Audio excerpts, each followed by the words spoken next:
সাহাবায়ে কেরামরা কেমন ঈমান নিয়েছিলেন, সাহাবায়ে কেরামদের অন্তরের মধ্যে কেমন ঈমান ছিলেন।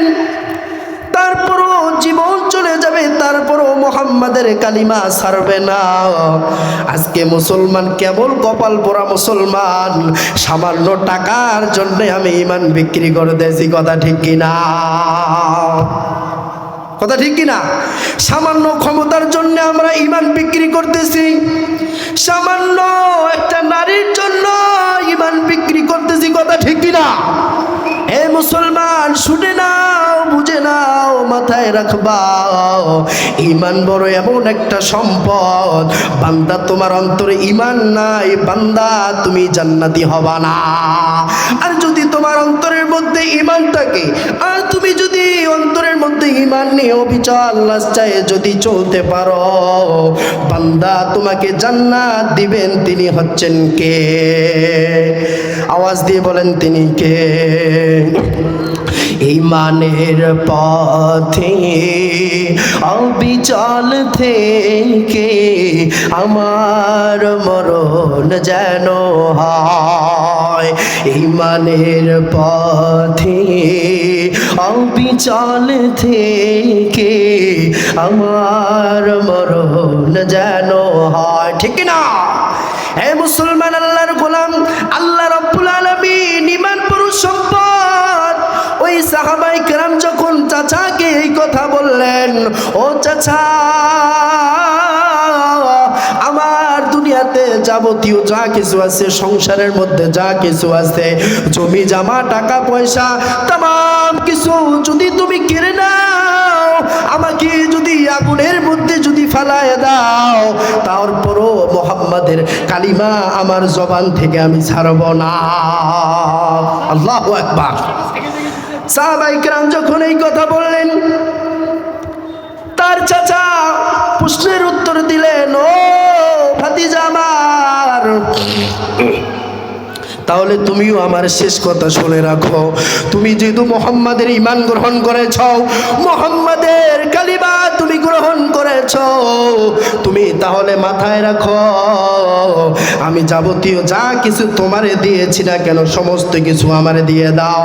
ওই সাহাবী এক সেকেন্ড দেরি করেন নাই, জমি জমা যাবতীয় যা কিছু আছেন না কেন, সমস্ত কিছু তার চাচাকে দিয়ে দিয়েছেন। এবং শেষকালে পরনের যে কাপড়টা ছিল, পাঞ্জাবি টুপি ছিল, পায়জামা ছিল রে মুসলমান, তারপরও তার চাচা বলছেন, এই পোশাকগুলো আমার জন্য, এই পোশাক যাবতীয় যা কিছু আছে আমার এই জন্য হয়েছে। এখন কি করব চাচা? চাচা বললেন, ও ভাতিজা আমার, তুমি যেহেতু মুসলমানদের ঈমান গ্রহণ করেছ, কালিমা গ্রহণ করেছ, মুহাম্মাদের ঈমান তুমি গ্রহণ করেছ, তাহলে তুমি যে পোশাক পরে আছো, এই পোশাক তোমারে খুলে দিতে হবে। সাহাবায়ে কেরাম কি বললেন? আব্দুল্লাহ ওয়াক্কাস কি করলেন? পরনের জামাটা ছিল, জামাটাও খুলে দিলেন তার চাচাকে। ও মুসলমান, ঈমান একটা কেমন বড় সম্পদ, একটু মাথায় রাখবা যে ঈমানের কারণে আজকে এই বাংলার জমিনে মুসলমান টেকে আছে। ঈমান যদি বান্দার খালেস না থাকতো, এই জমিন থাকতো না। যদি ঈমান যদি আমাদের মজবুত না থাকতো, তাহলে এই বাংলার জমিনে আজকে এখানে বসে কথা বলার মতো আমি নাজমুস সাকিবের কোনো ক্ষমতা ছিল না। এই কথা যখন বলার পর তার পরনের মধ্যে যে পাঞ্জাবি ছিল রে বান্দা, এই পাঞ্জাবিটা আবার তার চাচাকে খোলাই দিলেন। এই পাঞ্জাবি যখন খোলাই দিলেন, পরনের মধ্যে একটা গিঞ্জি ছিল। তার চাচা বললেন, তুমি আব্দুল্লাহর বেটা মুহাম্মাদের কালিমা গ্রহণ করার কারণে এই গিঞ্জিও তোমারে খুলে দিতে হবে। এই গিঞ্জি যখন খোলাই দিলেন, আবার পরনের মধ্যে একটা পায়জামা ছিল, পায়জামাটাও খুলে দিলেন রে বাবা। কেমন সাহাবায়ে কেরামদের ঈমান কেমন ছিলেন, কেমন তিনি দিনের রাস্তায় অটল ছিলেন রে মুসলমান। পায়জামাটা যখন খোলাই দিলেন, তার মা জনম দুপুনি মা সামনে দাঁড়িয়ে আসতে, মাকে বললেন, মাও তো কিছু বলতে পারে না, কারণ নিজের বাবা নাই। যদি বাবা থাকতো, মায়ের বোন এমন, তারপরও মাকে বলতো, সব সন্তান বাবাকে বলতো যে থাক, সে যদি সব কিছুই ছেড়ে দিয়েছে পায়জামা পাঞ্জাবি সহ ধরে যাও, এই কথা বলতো কি না? এখন তো তার মা বাবা দুনিয়া থেকে চলে গেছে, তার শুধু চাচা আছে।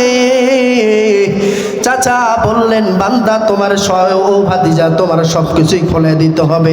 মাও কিছু বলতে পারেন না, কেন মা তো চাচার খায়, চাচা যে উপার্জন করে মাও তো সেই খায়।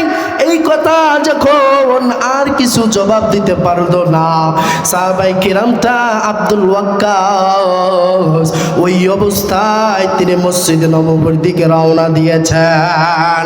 মসজিদে নববী তখন এই কথা যখন বলার পর আল্লাহ রাসূলের চোখ দিয়ে পানি ঝরঝর ঝরঝর করে বইতে আছেন। আল্লাহ রাসূল মনে মনে ভাবলেন যে সাহাবী, তুমি আমার জন্য এত কিছু বিসর্জন দিয়েছো, আমার জন্য তুমি এত কিছু ত্যাগ করেছো, ও বান্দা তুমি এত কিছু যেহেতু শেষ করেছ, আমি বান্দা তোমার আল্লাহর কাছে ফরিয়াদ জানাইলাম, বান্দা তুমি মরার সঙ্গে সঙ্গে আব্দুল্লাহ আল্লাহ তাআলা তোমার জান্নাতে দিবে। সুবহানাল্লাহ বলেন। এই আব্দুল্লাহ যখন এই কথা বলার পর যখন মসজিদে নববীর সামনে যখন আল্লাহ রসুলের সামনে এই কথা বললেন, আল্লাহ রসুল বললেন, ও সাহাবী আমার মনের মধ্যে আজ অনেক খুশি খুশি লাগতেছে। কেন খুশি খুশি লাগতেছেন বান্দা জানো? আল্লাহ রাব্বুল আলামিনের হুকুমে যে আমি শেষ পয়গম্বর হিসেবে দুনিয়ার মধ্যে এসেছি, আমার এই দাওয়াত বান্দাকে দিয়েছি, এই দাওয়াতের সফলতা আজকে আমি পেয়ে গেছি। কারণ এই কথা যখন এই সাহাবী আব্দুল্লাহ যখন কান্না করতেছেন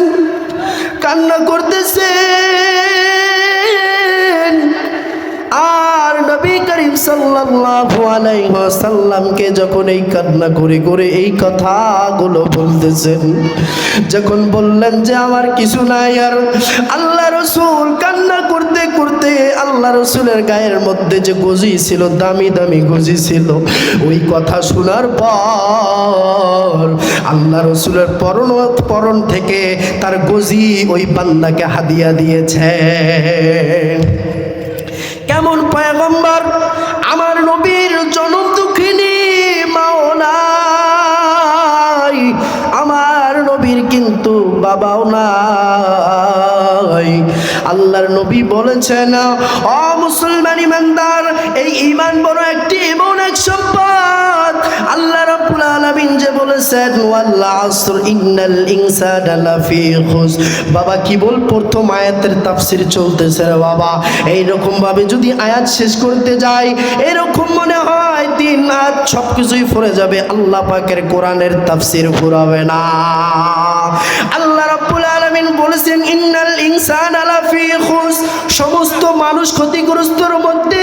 তাহলে কয় গুণ ব্যতীত? 4 গুণ ব্যতীত মানুষ যদি এই দিনের পথে চলে, একটা ইল্লাল্লাযীনা আমানু, যারা ঈমান এনেছে, ওয়া আমিলুস সালিহাত, যারা সত্যের উপদেশ দিয়েছে, ওয়া তাওয়াসাউ বিল হক, যারা সত্যের পথে চলেছে, ওয়া তাওয়াসাউ বিস সবর, যারা এই ইসলামের ক্ষেত্রে, ইসলাম পালনের ক্ষেত্রে যারা সবুর করেছে, ধৈর্য ধরেছে, এই 4 গুণ ব্যতীত আল্লাহ তাআলা সমস্ত মানুষকে ক্ষতিগ্রস্তর মধ্যে দিয়েছে।